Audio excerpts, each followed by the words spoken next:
FDM, fréquence francophone, FDM.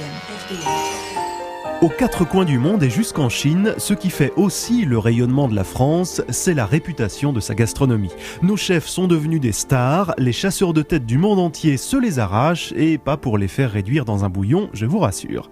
Anne Hudson vous emmène à la découverte de l'un de ces grands prêtres du piano, un membre éminent de l'aristocratie des toques étoilés. Il s'appelle Antoine Westermann, c'est le chef du Burizel, situé au cœur du parc de l'Orangerie à Strasbourg, la capitale de l'Alsace et de l'Europe. Antoine Westermann garde au fond du cœur, vous allez l'entendre, la nostalgie des plats que lui mijotait sa grand-mère. La gastronomie, c'est la façon dont un pays, un peuple se nourrit, les habitudes alimentaires des différentes régions d'un pays. Et en France, bien ma foi, on est très riche de régions, de saisons, d'endroits très spécifiques pour y manger des choses qu'on mange nulle part ailleurs. Est-ce que c'est ça qui fait la renommée de la gastronomie française? Est-ce que ce sont d'abord les produits, ce sont les chefs? C'est quoi exactement? C'est un tout, c'est comme les vins, il y a le terroir et ensuite il y a le savoir-faire des hommes. En cuisine c'est pareil, il y a tout d'abord les bons cuisiniers français, sinon les très bons. Et puis mais avant tout il y a les produits, et puis il y a le terroir. Voilà, on a la chance, béni des dieux, on a 4 saisons qui nous offrent chaque fois des produits totalement différents. Donc vous ne mangez pas de la même façon du nord au sud, et la cuisine marseillaise ne ressemble ni à la cuisine strasbourgeoise ni à la cuisine nantaise. Et c'est ça qui fait le charme de la cuisine française. Si vous aviez un plat à choisir qui représenterait dans toute sa splendeur la gastronomie française, ce serait quoi? Ça c'est une difficulté parce que je me suis posé la question l'autre jour et c'est vrai, autant le plat emblématique de l'Italie peut être une pizza ou des pâtes. En France il faut aller chercher, alors on se dit la France ça peut être le steak frites salade, pourquoi pas. Mais justement du fait qu'il y a tellement de cuisine régionale, il faudrait peut-être chercher dans les régions un plat qui sort de l'ordinaire. Alors pourquoi pas le pot-au-feu? Mais c'est vrai que c'est pas évident et je crois qu'actuellement s'il y a un petit point d'ombre au tableau pour la cuisine française au niveau international, c'est justement qu'on manque de plats emblématiques. Il faudrait demain créer cette image, dire voilà c'est le plat qui représente la France. Oui, parce que le français avec son béret, sa baguette, c'est quand même un petit peu péjoratif. Oui, c'est péjoratif, sauf que la baguette, c'est quand même bon le matin à 9h quand on commence à avoir une première faim après le petit déjeuner qu'on a pris à 6h. Et je trouve que ça fait partie d'un univers qui représente justement les joies de la table dans notre pays. Et casse-croûter, puis déjeuner, puis goûter, puis dîner, c'est un rythme sympathique et qui orchestre bien une journée.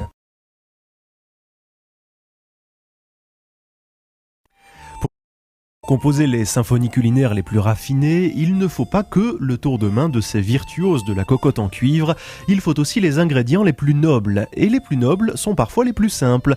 Prenez l'huile d'olive par exemple, c'est la base de tous les plats provençaux, et pour vous en parler, nous avons sélectionné 2 accents qui respirent la Provence, celui de notre correspondant dans la région, Roger Ardouin, et de Patrick Boulanger, il est historien et majoral des Chevaliers de l'Olivier à Marseille.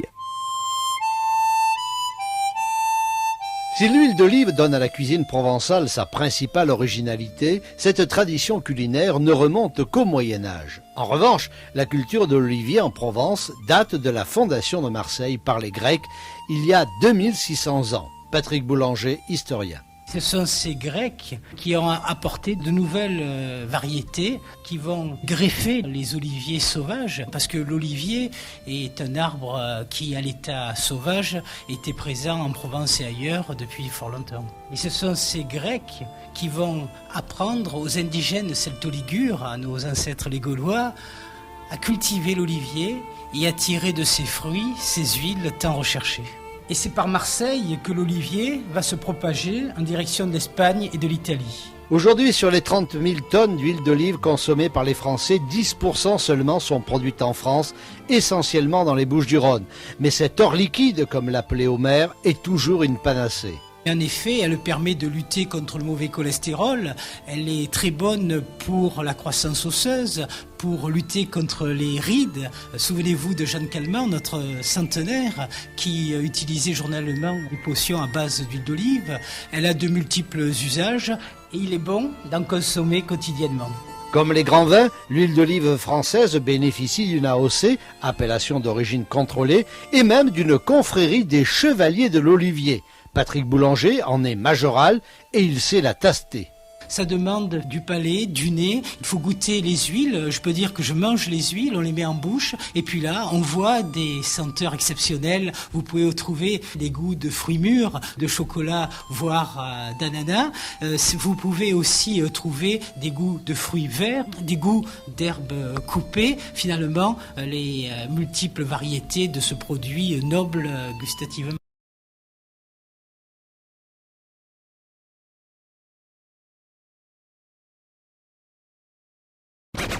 FDM, pub. Chris. Anne, tu es en maillot de bain? Ben oui, hein. À la plage, c'est souvent comme ça qu'on s'habille. Hein. Oui, alors peux-tu m'expliquer pourquoi tu as mis 2 paires de lunettes? Ah oui, les lunettes de vue, c'est pour bien voir, et les lunettes de soleil pour protéger mes yeux. Anne. Oui. Tu me tues. Chez Chris, le forfait intégral soleil à votre vue, monture et verre correcteur teinté est à 390 francs. Pour bien voir et protéger ses yeux en même temps. Chris, 700 opticiens, numéro 1 en France.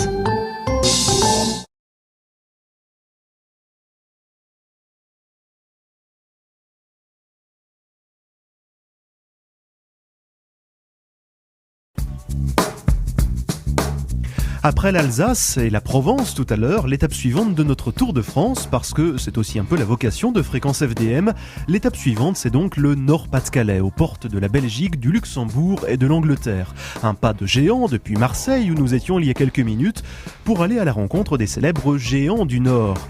Un peu à l'image des dragons dans le Sud, les géants ce sont les gardiens emblématiques de chaque ville ou de chaque quartier.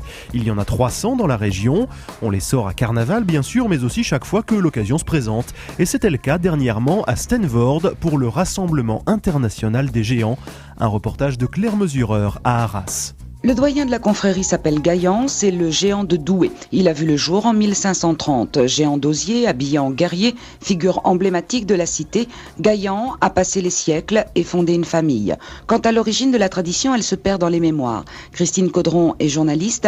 Elle a consacré un ouvrage à ces personnages mythiques intitulé « Sous les jupes des géants ». Dans l'Antiquité, on pratiquait les sacrifices religieux afin de solliciter la clémence des résidents de l'Olympe.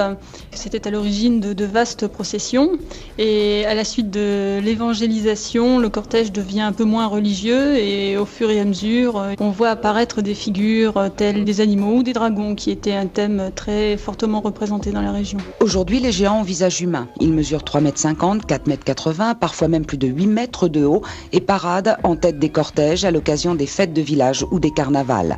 Chaque cité reprend un personnage de légende ou une tradition locale. Ils viennent d'un peu nulle part mais sont plutôt partout. Et en fait, les géants, il y a quelques figures animales, mais elles sont assez rares. Il y a beaucoup de petits métiers. Il y a les géants colporteurs VRP de leur quartier. Il y a les fondateurs, les guerriers. Enfin bon, des figures qui deviennent tutélaires d'une cité. C'est ainsi, par exemple, que l'on retrouve les guerriers de Lille, Lidéric et Finard, les maraîchers d'Arras, Colas et Jacqueline, ou Cafouniette, le mineur de Denain. Les habitants leur inventent une histoire, les marient ou leur donnent des enfants. Chaque jour, bien cette jante de géant s'agrandit, se marie en grande pompe le plus souvent et engendre à son tour. Et bon, maintenant nous sommes arrivés à quelques 300 figures dans la région et c'est déjà pas si mal. Enfin, les géants savent parfois se faire désirer. À Cassel, par exemple, Rose Papa et Rose Maman ne sortent qu'une fois par an à l'occasion du carnaval et leur apparition prend alors des allures de véritable événement.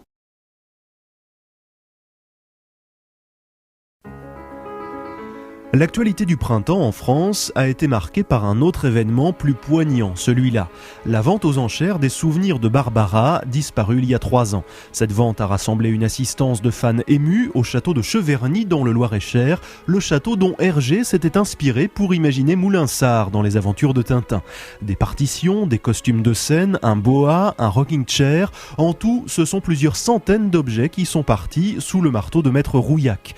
Petite visite guidée dans les souvenirs de la Dame en Noir, avec le commissaire-priseur de Vendôme et Ève Roger. Voilà, ça c'est son piano demi-queue, Baldwin, de concert, qui a subi d'ailleurs les outrages du temps, et puis ses tournées répétitives. Et puis de l'autre côté, ici, vous avez ces pianos, là je ne peux pas vous jouer dessus, étant donné qu'ils sont fermés, non. Alors allons voir cette fameuse malcabine, qui est un des objets sans doute les plus émouvants de Barbara, puisque Vous pouvez me la décrire peut-être ? Oui, Barbara a dit toute sa vie, j'ai passé dans une roulotte. Je suis une femme itinérante, nomade. Elle appelait ça sa fly. C'est là qu'elle se ressourçait et ce qu'elle se préparait avant la vente. Sur la partie gauche, ses habits de scène étaient suspendus et soigneusement conservés. Et dans la partie de droite, eh bien, un miroir, et pour cause, ses apprêts de maquillage et différents tiroirs où on lit, si vous voulez, sur les étiquettes, lunettes, maquillage, collants, guettes, chaussons, ceintures, châles, d'hiver. Alors, eh bien, nous avons des trousses de maquillage, d'eau écarlate, d'Yves Saint-Laurent, de crème, de fossiles, de crayons. Si on ouvre encore un autre tiroir, nous avons ces fameux répétos. C'est là qu'on a retrouvé son grand châle qu'elle remettait à la fin du spectacle pour pouvoir resaluer la scène. Des partitions, des dessins d'enfants, des choses en cours, toute sa vie. Cette malle, vendue 140 000 francs, et le piano noir, 150 000 francs, ont été préemptés par le ministère de la Culture pour enrichir les collections d'un futur musée de la chanson française à la Cité de la Musique à Paris. L'objectif, c'est aussi de faire voyager en France tous ces souvenirs dans une caravane qui reconstituerait l'univers de Barbara en tournée. Chaque visiteur pourra grimper dans la caravane, découvrir la malle et les costumes de scène autour du piano et du rocking chair de Barbara. Et ce n'est pas tout. Dans le camion, une actrice racontera les rituels de la chanteuse avant d'entrer en scène. Et les fans pourront aussi tapoter sur un écran pour écouter des chansons ou revisiter des images d'archives de la Dame en Noir. C'est d'ailleurs avec Barbara que va se refermer cette émission qui accompagnait le numéro 312 du Français dans le monde. Il me reste à vous remercier pour votre fidélité, vos suggestions, votre courrier et votre participation. Et rendez-vous la prochaine fois.